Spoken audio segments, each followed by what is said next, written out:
Assalamualaikum warahmatullahi ta'ala wabarakatuh. Halo para listeners dan rekan-rekan Ita dimanapun kalian berada. Kami dari Berjuta Podcast PC Ibnu IPPNU Kabupaten Situbondo. Sebelumnya perkenalkan terlebih dahulu, nama saya Robiatul Adawiyah. Kalian bisa panggil saya rekan Ita Aan. Dan di sebelah saya sudah ada narasumber kita pada siang hari ini, rekan Billy.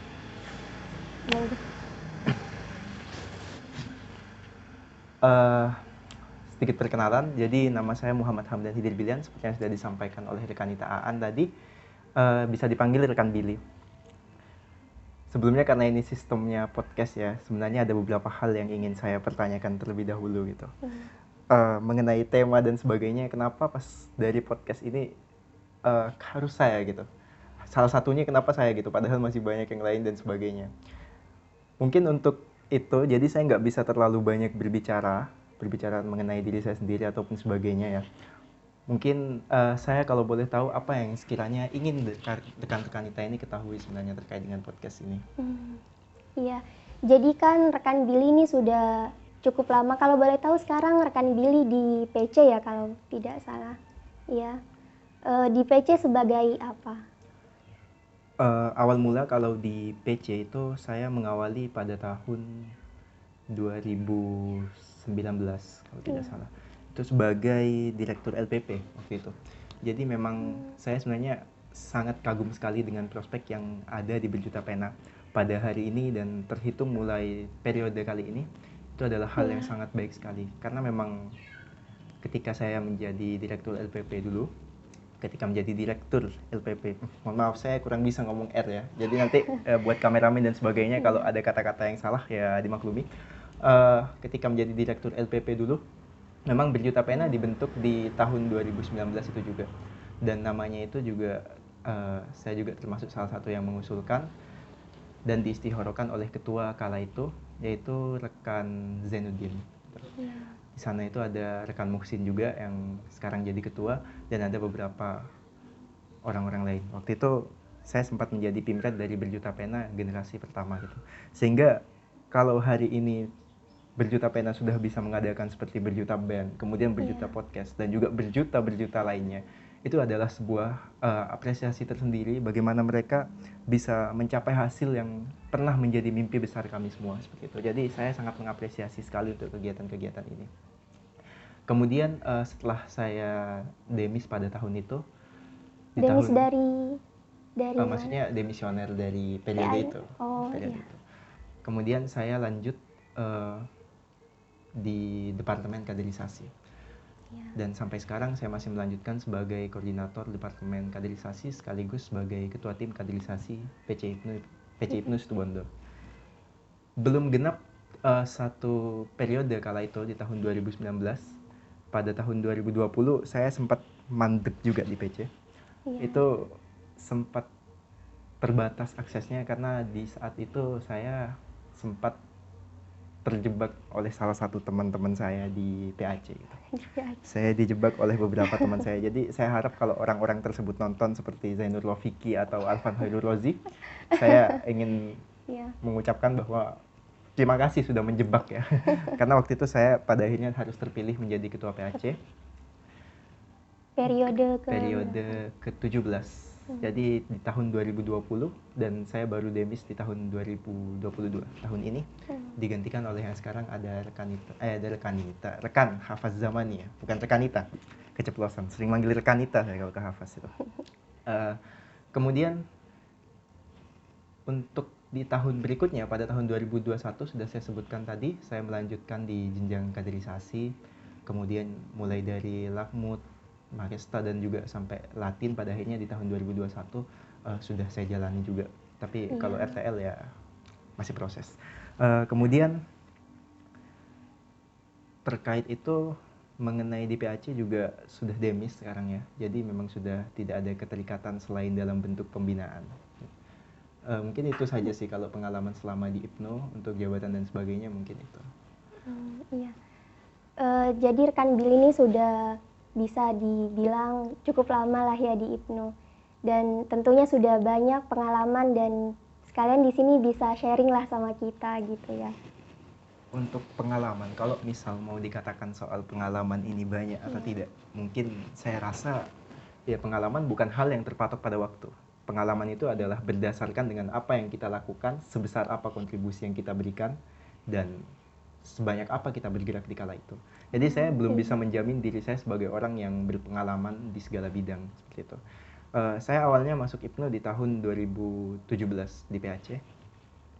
Di tahun 2017 itu saya mulai dari ada salah satu orang gitu yang sekarang jadi Waka 2 di PC, rekan Muhlisin, itu datang ke kantor OSIS gitu dan mengajak saya untuk masuk.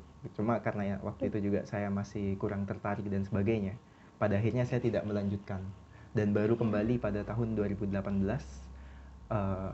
kala itu sampai sekarang. Jadi 2018 saya mulai aktif di PAC sebagai, awalnya sempat jadi koordinator kaderisasi juga, kemudian dilanjutkan dari menjadi wakil sekretaris, kemudian di tahun 2020 tadi sempat jadi ketua juga. Selain itu, kalau untuk pengalaman menarik ya, saya itu untuk ajakan kedua yang benar-benar bisa menyentuh saya waktu itu ya, untuk masuk ke IPNI PPNU, ini dimulai dari salah satu rekan saya, namanya itu Maulana Wirakrama, yang sekarang jadi sekretaris IPNO. Jadi beliau ya, rekan Lana itu ketika saya ospek dulu, saya baru turun dari masjid itu, saya sempat ngikat tali sepatu saya di bawah. Ketika saya ngikat, tiba-tiba ada orang di depan saya, nggak nanya nama, nggak nanya apa, nggak nanya yang lain, nggak. Tiba-tiba langsung ngomong ke saya, kamu adiknya Mbak Nada ya? Saya lihat orangnya, saya juga nggak asing dengan orang ini gitu. Hari Jumat, malam Jumat ke kantor MWC Banyu Putih. Saya disuruh ke kantor MWC NU Banyu Putih malam Jumat. Saya nggak tahu itu. Maksudnya apa? Saya kira itu masih rangkaian dari kegiatan MPLS waktu itu. MPLS SMA. Iya, saya kira masih kegiatan MPLS itu. Jadi saya berangkat pakai baju putih waktu itu, meskipun nggak pakai celana saya taruh di jok waktu itu. Saya berangkat malam Jumatnya, dan karena Mas Maulana itu bilangnya jam 6:30 setelah Isya, saya datang setengah jam sebelum jam 6:30 itu. Jadi saya datang jam 6, saya sampai ke gedung MWC Banyu Putih, dan hal pertama yang menjadi kesan saya, belum ada yang datang. Belum ada yang datang. Dari jam 6 itu belum ada yang datang. Awalnya saya lumayan ya senang karena saya orang pertama yang datang. Setengah jam kemudian belum ada yang datang. 1 jam, 2 jam belum ada yang datang. Jadi sampai jam 8 itu belum ada yang datang gitu. Saya mikir gitu. Biasanya kalau MPLS kan seharusnya aktif atau sebagainya. Kan kalau di pondok biasanya banyak rangkaian kegiatan yang malam juga kan. Saya kira ini masih rangkaian kegiatan MPLS karena Mas Maulana itu nggak ngomong apa-apa gitu ke saya. Kemudian pada akhirnya saya benar pulang kan sudah jam 8 seperti itu. Ketika saya mau pulang saya ketemu dengan salah satu teman saya, teman SD saya dulu, namanya rekan Romi, Ainul Karomi, yang tiba-tiba langsung nanya, wah kamu ngapain di sini gitu. Saya juga baru ingat dia ternyata anggota IPNO. Saya tanya, Romi, ini katanya ada, saya langsung tanya Maulana ke dia gitu. Saya tanya, kamu kan anak-anak IPNO gitu, kamu tahu sama rekan Lana? Saya disuruh ke sini. Gitu. Saya disuruh ke sini tapi nggak ada orang. Oh, kumpulnya bukan di sini ya. Kumpulnya di SMP 2 gitu. Jadi saya baru masuk IPNO itu sudah langsung salah lokasi. Kemudian saya langsung gonjing ke Romi, saya ke SMP 2. Sampai di SMP 2 itu masih jam 8 juga. Jam 8 lewat berapa gini. Ketika saya sampai, saya langsung dapat kesan pertama yang baru. Iya. Belum ada orang juga di sana. Belum juga. ada orang juga.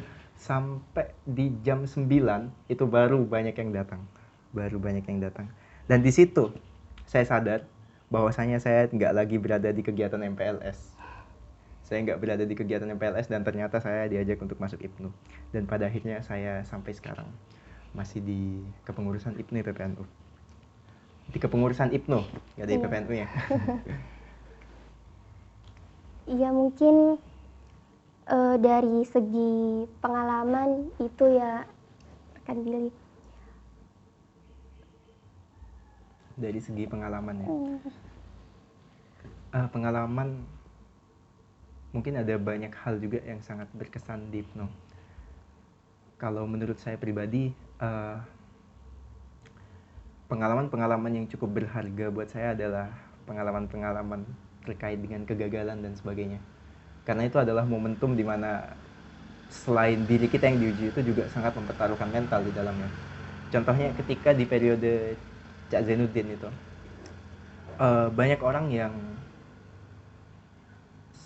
kurang tertarik di bidang public speaking dan sebagainya. Dan memang senior-senior di era itu memang sangat pintar sekali terkait public speaking dan sebagainya. Bahkan saya pribadi juga belajar sama senior saya, salah satunya adalah Cak Muhsin. Kemudian di era itu karena saya juga sangat tertarik sekali untuk public speaking dan sebagainya, saya mencoba mendaftarkan diri ke PC Ibnu Situbondo terkait dengan waktu itu ada seleksi untuk MC di alun-alun. Jadi bekerja sama dengan Pemkab waktu itu. Iya. Dan hal yang cukup membuat saya senang itu waktu itu saya lulus, saya terpilih gitu. Akhirnya saya gonjengan sama Cak Zen tuh dari rumah sampai ke Situbondo. Dan sampai di Situbondo ketika dites ulang gitu ya, sudah dengan senang karena waktu itu saya masih baru lulus SMP kalau nggak salah. Saya baru lulus SMP dan saya merasa ini adalah hal yang jadi pengalaman berharga buat saya. Saya sampai ketika seleksi baru baca salam ya, belum sampai 5 menit mungkin. Baru baca salam. Assalamualaikum warahmatullahi wabarakatuh. Langsung teksnya diambil dari tangan saya, itu langsung diambil teksnya. Sampai cadel mas. Iya. Iya, gimana ya mas, ini MC formal. Ya nggak apa-apa deh mas gitu. Iya, nanti tak coba hubungi lagi ya kalau nggak ada yang lain katanya. Itu memang nggak membuat saya bener-bener down, tapi saya sadar gitu, saya punya beberapa keterbatasan gitu. Dan bukan berarti saya ngedown karena hal-hal seperti itu, tapi itu jadi momen yang tidak terlupakan gitu. Karena ya kadang kita memang nggak bisa menuntut sesuatu berjalan sesuai dengan rencana gitu. Itu jadi momen yang nggak terlupakan gitu. Alih-alih jadi MC di Pemkab, ternyata pada akhirnya saya lebih sering sambutan-sambutan dan sebagainya. Termasuk ada satu momen juga yang benar-benar menguji mental. Itu ketika Converwheel kemarin, Cak Muhsin itu ngajak saya untuk ikut. Ketika saya berangkat, saya sadar satu hal. Mungkin saya adalah satu-satunya yang termuda di antara para delegasi. Mungkin saja ini ya. Karena saya lihat dari orang-orangnya juga sudah 20-an ke atas. Sedangkan saya waktu itu masih umur 18 tahun. Dan ketika saya sampai di sana, Cak Muhsin tuh bilang ke saya, kali ini bukan hanya dalam hal kaderisasi, tapi saya juga ingin mental kalian teruji, terutama kamu. Itu kata-katanya buat saya waktu itu. Dan saya mikir gitu, apa maksudnya menguji mental di momen-momen kayak gini? Dan ketika saya sadar, saya melihat 3 delegasi dari masing-masing pengurus cabang se-Jawa Timur, itu adalah momen yang nggak bisa saya lupakan gitu. Bagaimana mereka itu benar-benar orang-orang kuat, benar-benar ya bisa saya katakan monster dalam forum gitu. Yang ngomongnya itu sudah di tingkatan yang berbeda gitu. Dan di salah satu komisi, waktu itu saya di komisi 1, penunjukan untuk pimpinan sidang. Dan entah, saya nggak paham apakah mental saya benar-benar teruji atau enggak di kala itu, tapi yang jelas saya terpilih menjadi pimpinan sidang waktu itu. Di komisi 1 PW Ibnu Jawa Timur. Di sana itu waktu itu anggota sidangnya ada teman saya dari Keraksan, dari Probolinggo Kota, ada rekan Tori, dan juga dari Jombang ada rekan Lazif waktu itu. Dan di sana saya sadar kata-katanya Cak Muhsin bahwa manusia itu memang sebenarnya kodratnya untuk belajar sih.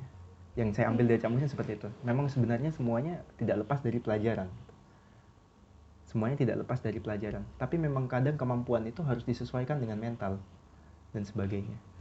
Pada saat itu saya mengerti kata-kata Cak Muhsin yang saya rasa seperti itu nilainya. Karena ketika kita berbicara di depan umum seperti itu dan sebagainya, ada banyak hal yang menjadi faktor eksternal. Dan di sana menunjukkan bahwa orang-orang memang harus terus berlatih. Kita hidup di tempat yang sangat kecil sekali.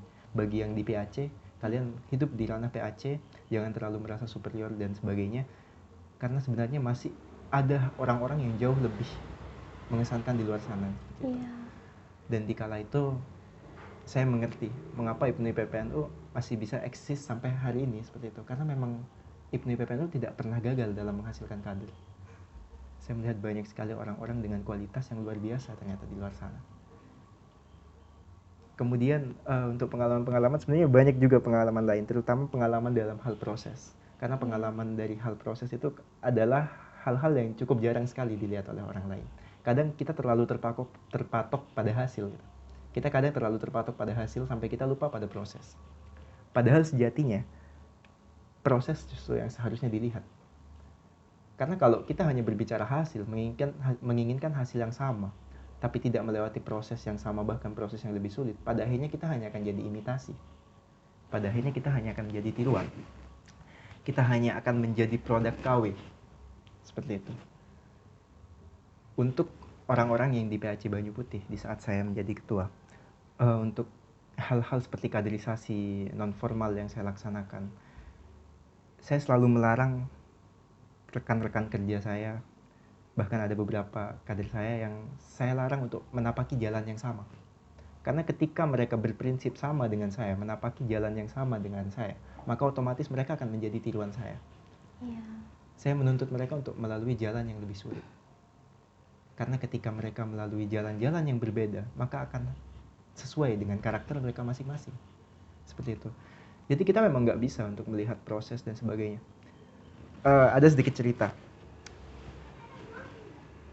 Dari saya kecil, dari saya masih kecil itu, saya punya paman yang sudah saya anggap kakak saya sendiri, yang kebetulan juga ada di PC sebagai koordinator ekonomi. Ada rekan Ferry, dan kebetulan rekan Ferry ini punya sahabat dekat gitu, yang selalu ada di rumah, duduk bareng, tidur bareng ya. Tidur bareng. Namanya itu rekan Ahmad Muhsin, kebetulan juga jadi ketua cabang. Ketua cabang yang sekarang.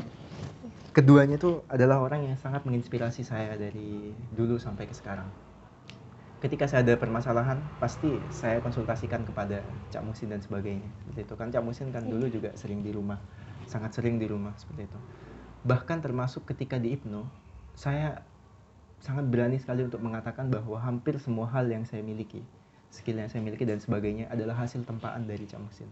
Entah Cak Muhsin merasa itu atau tidak. Baik saya belajar secara otodidak dari kata-kata dan arahan yang diberikan Cak Muhsin, atau ketika Cak Muhsin mengajari saya secara langsung. Tapi saya belajar banyak. Gitu. Tapi ada satu hal yang terus saya tekankan kepada diri saya.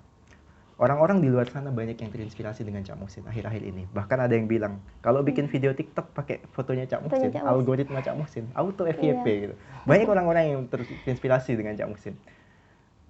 Tapi saya berani katakan, mungkin saya salah satunya orang yang tidak ingin menjadi Cak Muhsin. Saya tidak ingin menjadi Cak Muhsin, dan saya tidak akan pernah ingin jadi Cak Muhsin. Iya. Kenapa saya bilang seperti itu? Karena kalau saya berusaha menjadi seperti Cak Muhsin, maka saya akan jadi tiruannya Cak Muhsin. Itu termasuk ketika ya orang-orang hebat lainnya yang ada di luar sana. Saya tidak ingin menjadi seperti mereka. Saya ingin menjadi diri saya sendiri. Saya ingin menjadi diri saya sendiri dengan kemampuan saya sendiri. Entah bagaimana saya membawa kemampuan saya, entah bagaimana saya membawa prospek kaderisasi saya, entah bagaimana saya membuat diri saya menjadi hal-hal yang pada akhirnya berguna bagi orang lain. Tapi satu hal, saya tidak mau kehilangan karakter saya. Iya. Saya sangat terinspirasi dengan Cak Muhsin, tapi bukan berarti saya ingin menjadi Cak Muhsin. Cak Muhsin adalah orang yang sangat punya banyak sekali kelebihan. Kalau dibandingkan dengan saya pribadi, Cak Muhsin lebih pinter ngomong, lebih pinter jalan, lebih pinter beraksi, lebih pinter dalam hal Al-Quran dan sebagainya. Punya banyak sekali kelebihan. Tapi jangan salah, Cak Muhsin yang sebagai ketua cabang dengan jutaan kelebihan, saya punya kelebihan yang tidak akan pernah Cak Muhsin miliki. Dan Apa itu itu? saya tekankan. Iya. Sampai kapanpun Cak Muhsin tidak akan memiliki kelebihan saya ini. Apa itu kalau boleh tahu? Kelebihan saya adalah saya lebih muda dari Cak Muhsin. Saya lebih muda. Sampai kapanpun Cak Muhsin nggak akan lebih muda dari saya. Pada akhirnya seperti itu. Iya. Jadi maksud saya adalah intinya saya sangat terinspirasi, tapi bukan berarti ingin menjadi. Ya, bukan pada akhirnya ingin menjadi. Dan ini yang menjadi hal yang juga saya tekankan kepada salah satu orang yang saya temui di Wonorejo. Salah satu orang yang itu Wonorejo itu dari PR paling timur. Oh. Di Kecamatan Banyuputih, PR paling timur. Iya. Yang saya temukan gitu ya, dalam kondisi rambutnya mulet, sebenarnya panjang gitu. Kemudian matanya juga hitam di sebelah sini itu. Pokoknya serem orangnya, preman banget gitu. Dan pada akhirnya dia mau ikut Pon Rama gitu. Dan sekarang, dan kata-katanya ketika Pon Rama itulah yang masih saya ingat gitu. Dia tahu bahwa saya pernah seperti ini di Pon Rama, dan dia bilang saya akan jadi peserta terbaik di Pon Rama ini seperti sampean. Dia bilang seperti itu. Dan pada akhirnya saya luruskan, jangan jadi seperti saya, jadi diri kamu sendiri gitu. Dan sekarang alih-alih menjadi the next Hamdan Billian di PAC Banyuputih, dia memilih untuk menjadi Hafaz Zamani di PAC Banyuputih. Dan itu sangat membanggakan saya sampai detik ini. Saya tidak bilang itu adalah hasil kerja keras saya, itu adalah hasil dari bagaimana dia menempuh jalan yang jauh lebih sulit dari apa yang diambil orang lain. Dan itu adalah nilai apresiasi tersendiri bagi saya. Kemudian pengalaman ya. Ini kalau bicara pengalaman nyampainya kemana-mana. Bahkan kalau bicara pengalaman, saya sama Aan ini dulu Semakesta kan ya? Iya, sempat Semakesta. Sempat Semakesta. Di tahun 2019 kalau tidak 18. Mungkin ini rekan, tantangan terberat rekan waktu di organisasi, khususnya di IPNU seperti itu. Mungkin apa yang saya rasa IPNU memang cukup menantang. Iya. IPNU memang cukup menantang, apalagi IPNU yang sekarang gitu. PC IPNU Situbondo yang sekarang adalah PC yang sedang berlari gitu. Dan siapapun yang tidak siap untuk berlari gitu, pada akhirnya harus memperlayak diri, harus mempersiapkan diri untuk berlari. Pada akhirnya seperti itu. Iya. Untuk tantangan yang saya rasakan secara pribadi, ini lebih banyak yang saya alami di PAC Banyuputih. Waktu itu sebagai ketua. Iya. Terutama ketika baru-baru terpilih dulu. Saya merasa tidak direstui alam waktu itu. Kenapa? Karena hari pertama saya terpilih. Iya. Hari pertama saya terpilih, besoknya lockdown. Saya merasa nggak direstui alam. Karena COVID ya waktu COVID, awal-awal COVID. Dan itu sangat parah, jadi nggak bisa ngadakan kegiatan dan apapun. Kemudian dari beberapa arahan gitu, dan juga rekan-rekan saya yang selalu ada hingga detik ini, meskipun tidak ada yang mau saya ajak demis sekarang ya. Itu mereka yang selalu memberikan dukungan, dan pada akhirnya Banyuputih bisa menjadi Banyuputih yang kita kenal bersama. Iya. Kita berhasil melengkapi seluruh ranting dalam waktu sekitaran 5 bulanan. Untuk di Banyuputih sendiri ada berapa ranting yang sudah terbentuk dan berjalan sampai sekarang? Kalau boleh tahu. Pada awalnya ketika saya di IPNU pun, dari awal saya di IPNU, saya tidak menemukan bahwasanya ada jejak ranting. Memang sebenarnya ada di periode-periode terdahulu, tapi itu sudah berjeda sekitar 10 sampai banyak tahun seperti itu. Iya. Sehingga jadi baru aktif lagi sekarang, baru ada lagi sekarang gitu. Saya berani katakan seperti itu. Iya. Saya berani katakan seperti itu karena memang kami benar-benar mulai dari nol.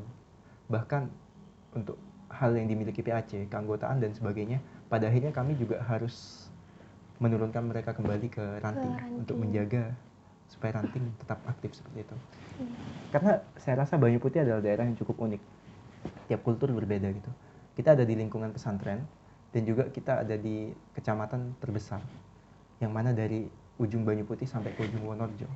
Bahkan dari Wonorejo ke Banyuputih lebih dekat Wonorejo ke Banyuwangi. Iya. Yang mana kalau ke Banyuwangi mungkin 12 menit. Iya. Atau mungkin bisa 5 menit, 10 menit. Kalau ke Banyuputihnya bisa 20 menit, bisa setengah jam, atau kadang 1 jam gitu, tergantung dari ya cepat atau enggaknya juga sih. Dan itu aksesnya juga sulit gitu. Memang sebenarnya untuk kecamatannya besar, tapi pemekarannya ya hanya pada 5 ranting. Tapi dari 5 ranting itu juga penuh dengan kultur yang cukup sulit, cukup berbeda. Kenapa saya bisa sampaikan bahwa Banyu Putih itu berbeda? Ini bukan karena saya di PAC Banyu Putih, tapi justru karena saya di kaderisasi dan saya juga mengamati ranting-ranting lain dan sebagainya. Kenapa pada akhirnya di 17 periode 17 ini mampu untuk aktif rantingnya dan sebagainya. Kenapa tidak di periode-periode sebelumnya yang juga rata-rata memiliki orang-orang yang hebat di dalamnya? Karena memang sangat unik sekali rekan kita untuk Banyu Putih ini. Ada daerah yang sangat dekat dengan pesantren, dengan kultur pesantren. Ada daerah yang dekat dengan kultur ya dekat dengan daerah pesisir dan sebagainya. Ada daerah yang juga dekat dengan kultur keagamaan, kemudian dengan dunia persilatannya gitu. Ya satu desa itu rata-rata banyak anggota silatnya. Kemudian ada juga yang daerah lain yang juga sangat berbeda sekali kulturnya. Kemudian ada juga yang masih nyebrang hutan gitu. Dan kulturnya juga sangat berbeda seperti itu. Sehingga ya kadang kami tidak bisa diterima dengan baik gitu. Dan justru dengan berakarnya PAC selama berperiode-periode, pada akhirnya semuanya masuknya pada PAC seperti itu. Pada akhirnya semuanya masuknya pada PAC. Orang-orang di PR itu ya. Kemudian hal-hal yang jadi kendala, kami juga sangat sulit untuk menemukan pemuda. Dengan daerah yang besar seperti itu, kami sangat sulit untuk menemukan pemuda. Yang tertarik mungkin ya, yang tertarik untuk ikut IPNU. Karena dibagi dua rekan kita. Anggaplah seperti ini ya, ada yang tertarik, ada yang enggak. Kita identikan yang tertarik adalah orang-orang yang punya nuansa baik atau sebagainya gitu. Sedangkan yang tidak tertarik adalah mereka yang perlu dikader ulang, yang masih ya aneh-aneh lah gitu.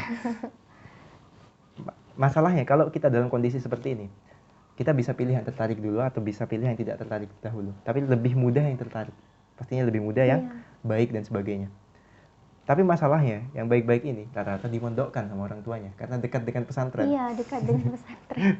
Jadi sisa yang ini gitu. Jadi kita benar-benar harus memoles ulang seperti itu, harus memoles ulang. Tapi itu justru menjadi kebanggaan tersendiri ketika mereka berhasil menyatukan tiap ciri khas dari daerahnya menjadi prospek kerjanya masing-masing seperti itu. Misalnya seperti PR Banyu Putih yang mereka suka dengan nuansa-nuansa seni, baik bela diri atau sebagainya di PR Banyu Putih. Sampai sekarang itu masih sangat ketat sekali seperti itu, berkolaborasi dengan pagar nusanya dan sebagainya. Kemudian PR Sumberjo yang terkenal dengan pesantrennya masih sangat mencerminkan dunia kepesantrenan di dalamnya. Kemudian Sumberanyar yang terkenal dengan kekompakannya, kemudian juga nuansa-nuansa lain seperti tradisi-tradisi kedaerahan itu sangat masih ditekankan di dalamnya. Kemudian Sumberwaru dengan keragamannya masih sangat ditekankan. Kemudian Wonorejo, desa yang dikenal sebagai desa kebangsaan, yang di desa tersebut ada banyak sekali agama di dalamnya. Itu masih sangat ditekankan. Bahkan saya pernah dimarahi oleh salah satu pihak ya, karena saya datang ke acaranya Wonorejo, PR IPNU Wonorejo, IPNU IPP Wonorejo. Acaranya di gereja. Acaranya di gereja gitu. Tapi nggak di dalam gereja juga ya. Di bagian di gereja itu ada semacam teras di depannya. Jadi di sana gitu. Dan juga undang mubalim. Selain undang mubalim, undang pendeta juga. Undang mubalim, undang pendeta. Berasa collab antar dua agama gitu ya. Iya. Kok collab sih bahasanya. Saya agak takut ngomongin itu. Iya, dan di sana itu selain ini ya, selain ada paduan suaranya juga, itu diiringi hadrah gitu. Diiringi hadrah. Jadi nyanyinya bukan cuma lagu keagamaan, enggak. Itu sampai yang dinyanyikan adalah lagu-lagu kebangsaan gitu. Dan itu jadi ciri khas dari Wonorejo gitu. Yang saya sampai sekarang apresiasi sekali gitu. Dinyanyikan kayak Indonesia Raya, Padang Bulan dan sebagainya seperti itu. Iya. Mungkin dari tadi sudah banyak membahas tentang organisasi tentang IPNU. Sekarang saya mau bertanya tentang sisi keterpelajaran dari rekan Billy. Mungkin ini ya, saya dengar-dengar rekan Billy itu ikut lomba, pernah menang dan aktif di lomba gitu, di beberapa lomba. Mungkin bisa diceritakan pengalaman rekan Billy di sana gitu. Kalau mau dibilang aktif lomba, saya bukan tipikal yang benar-benar sering mengikuti berbagai lomba ya. Mungkin hanya merujuk ke salah satu. Itu mungkin hanya di dunia public speaking mungkin ya. Karena saya hanya berminat ke hal-hal yang seperti itu kalau lomba. Contohnya seperti debat ilmiah atau mungkin ya semacam pidato atau sebagainya. Karena ilmiah mungkin masih sangat minat seperti itu. Tapi kalau yang sebelumnya bicara soal keterpelajaran gitu ya. Menurut Aan saya sangat mencerminkan pelajar apa enggak? Ya kan juga rekan Billy ini masih ini ya. Muda. Oh. Iya. Tapi satu fakta ya, kalau di sekolah, baik dari saya SMP maupun SMA, bahkan sampai kuliah saya sekarang, saya adalah orang yang sangat jarang sekali masuk sekolah. Saya sangat jarang sekali masuk sekolah. Tapi saya termasuk siswa yang tidak dibenci oleh guru-guru. Ya, saya takut guru saya nonton ya. Saya tidak dibenci oleh beberapa dosen maupun guru-guru saya. Karena ketika saya tidak ada, tidak memiliki nilai keaktifan, paling tidak saya bisa membuktikan bahwa saya tidak ketinggalan di bidang pelajaran seperti itu.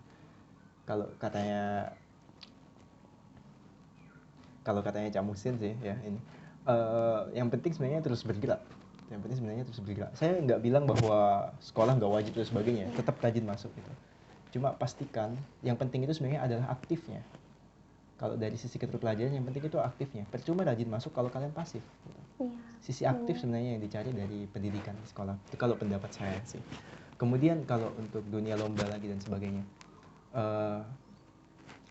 kalau dibilang tertarik sih nggak begitu sih. Ada beberapa lomba yang sempat jadi nilai khusus dari saya, pengalaman khusus dari saya.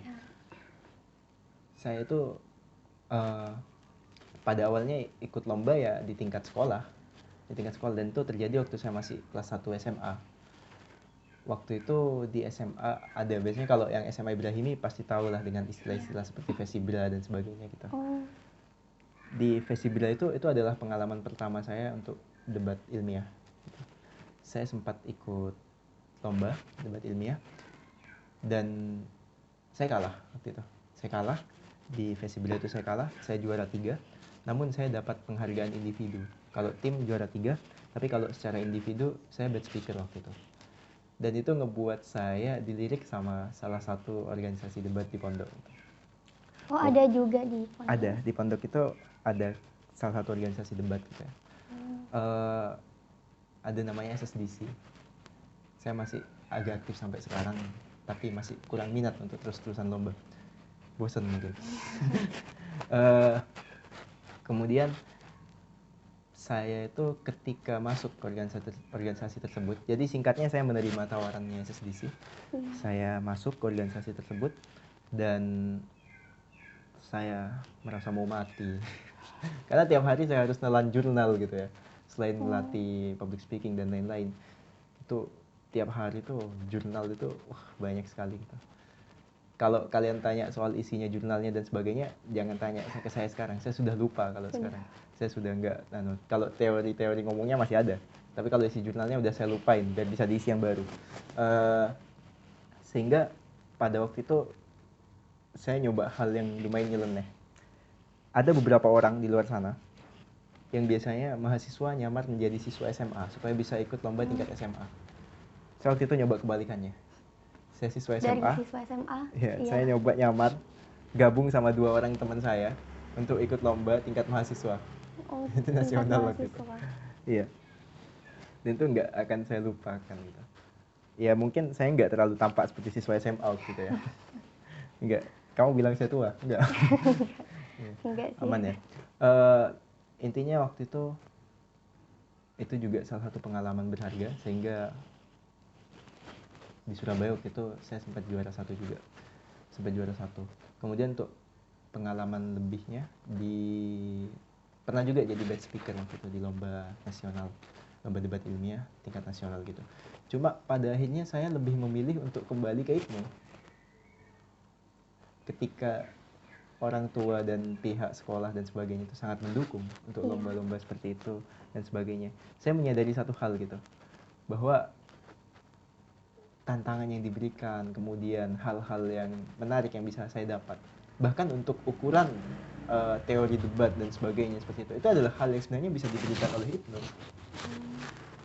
Dan saya memilih untuk menjadi ketua PAC Ibnu kala itu dengan berhenti di dunia debat. Berarti rekan jadi ketua PAC Ibnu waktu pas ini ya SMA. Saya masih SMA waktu itu. Tapi bukan berarti saya berhenti untuk lomba dan sebagainya. Memang sebenarnya saya sadar bahwa di era sekarang public speaking itu adalah hal yang cukup penting. Iya. Namun dengan sepenting apapun itu, seurgent apapun itu, public speaking bukanlah hal yang perlu ditakuti. Kita perlu ingat bersama. Kadang ada orang yang alasannya saya malu ngomong di depan. Malu untuk ngomong di depan, malu untuk menyampaikan sesuatu di depan. Tapi kita perlu ingat, kita itu sudah diajari bicara dari awal. Dari kita lahir pun, orang tua kita langsung ngajari kita untuk bicara. Guru-guru kita di PAUD, di TK, semuanya mengajari kita untuk bicara salah satunya. Kemudian bahkan di bangku sekolah dasar pun kita diajari untuk berbicara dengan benar. Di SMA pun kita diajari struktur bahasa yang benar. Dan sebagainya, dan sebagainya. Bahkan, kalau untuk beberapa keluarga, lebih ditekankan dalam hal akhlak, berbicara dengan benar, seperti itu. Kita sudah melewati banyak tata cara untuk berbicara dengan benar. Lalu apa yang membedakan berbicara dengan orang lain, dengan berbicara di depan? Perbedaannya hanyalah ada di tempatnya. Kita kadang terlalu takut pada hal-hal yang tidak terjadi, atau belum terjadi, atau bahkan tidak akan terjadi. Kita kadang terlalu mentakuti hal-hal seperti itu. Tapi ketika kita sudah terbiasa, bahkan kesalahan pun akan terasa sangat, ya cuma sebagai bahan evaluasi, seperti itu. Lalu kenapa kalian takut untuk mencoba dan mencari kesalahan sebanyak-banyaknya? Kalau katanya rekan Hafaz nih, coba aja dulu baru bilang enggak. Itu kata-katanya rekan Hafaz. Jadi memang sebenarnya kunci dari public speaking dan sebagainya itu adalah keberanian. Keberanian. Dan kalian jangan pernah, ini dalam konteks belajar ya, jangan pernah takut untuk kesalahan. Bukan berarti cari masalah, beda. Cari masalah sama kesalahan itu beda. Oke, mungkin yang terakhir, motivasi untuk seorang pelajar yang juga menempuh dunia organisasi gitu rekan. Sebenarnya tergantung dari konteks organisasi yang diikuti juga. Selama organisasinya juga bisa memberikan feedback yang baik, bisa memberikan effort yang baik, saya rasa memang seharusnya organisasi ada sebagai simulasi dari kehidupan sosial gitu. Jadi memang pelajar pun harus untuk ikut organisasi gitu. Terutama organisasi yang sudah merujuk kepada organisasi keterpelajaran, seperti contohnya IPNU IPP, sudah jelas sekali organisasi pelajar gitu. Kemudian di IPNU IPP sendiri ada kata-kata belajar, berjuang, dan bertakwa. Pertama dari belajarnya terlebih dahulu. Kita sebagai pelajar sudah kodratnya untuk belajar. Karena pelajar ini saya kategorikan bukan sebagai orang yang belajar, tapi sebagai usia produktif dalam hal belajar gitu. Itulah mengapa mahasiswa S2 dan S3 tidak lagi disebut pelajar gitu. Sehingga kita di usia produktif sebagai pelajar sudah sepantasnya belajar, baik di sekolah, baik dimanapun, atau dari siapapun. Karena setiap tempat adalah guru, setiap tempat adalah sekolah, maksud saya. Setiap tempat adalah sekolah dan semua orang adalah guru. Seperti itu. Kemudian yang kedua terkait dengan berjuang. Kita harus ingat bersama bahwasanya pertama, negara tempat kita tinggal, Indonesia, kemerdekaannya lahir dari perjuangan. NU lahir dari perjuangan. Agama Islam, agama yang kita anut bersama, disebarluaskan dengan perjuangan. Bahkan kelahiran kita sendiri pun dari ibu kita, dari orang tua kita, juga perjuangan yang sampai mempertaruhkan nyawa. Lalu kita sebagai generasi terpelajar, generasi yang masih sangat muda, kita sebagai pemuda maupun pemudi, tidak berjuang, itu adalah sebuah hal yang sangat mencederai sekali terhadap kita sebagai pemuda. Sehingga memang kita wajib sebenarnya untuk berjuang. Kemudian yang terakhir, ketika kita sudah bisa belajar dan berjuang, ini akan semakin merumuskan kita, semakin merujukkan kita pada tujuan kita bersama, yaitu bertakwa. Karena bertakwa hadir sebagai tujuan, bukan sebagai syarat masuk. Bukan sebagai syarat masuk. Kalau kita menunggu kita bertakwa dulu baru belajar kemudian berjuang, lalu kapan kita akan belajar dan berjuang gitu. Sedangkan ketakwaan seseorang itu tidak bisa dinilai dari luar gitu. Kalau peribahasanya gimana? Jangan nilai cover dari bukunya. Kebalik. Jangan nilai buku dari covernya seperti itu. Sehingga ya kembali lagi pesan saya untuk motivasi untuk seluruh pelajar yang menempuh jalan organisasi. Kedua hal tersebut adalah hal yang seharusnya berjalan dengan beriringan. Sehingga maksimalkan. Kemudian terapkan. Amati, kemudian terapkan. Lakukan hal-hal yang menurut kalian bisa membangun ke diri kalian sendiri, hal-hal yang baik bagi kalian, dan tentunya hal-hal yang baik bagi lingkungan kalian, karena pada akhirnya pelajaran dari organisasi akan menjadi simulasi dari masyarakat itu sendiri pada akhirnya. Mungkin itu saja sih. Oke, tidak terasa kita sudah melewatkan beberapa menit dengan bincang-bincang dengan rekan Billy. Sekarang saatnya kami dari Berjuta Podcast untuk undur diri. Mohon maaf atas segala kekurangan dan kehilafan. Oh iya, jangan lupa untuk follow Instagram Berjuta Pena dan subscribe channel ini agar nantinya rekan-rekan kita sekalian bisa terus update, bisa mengikuti kami. Ya mungkin itu saja. Kurang lebihnya mohon maaf. Wassalamualaikum warahmatullahi taala wabarakatuh. Bye.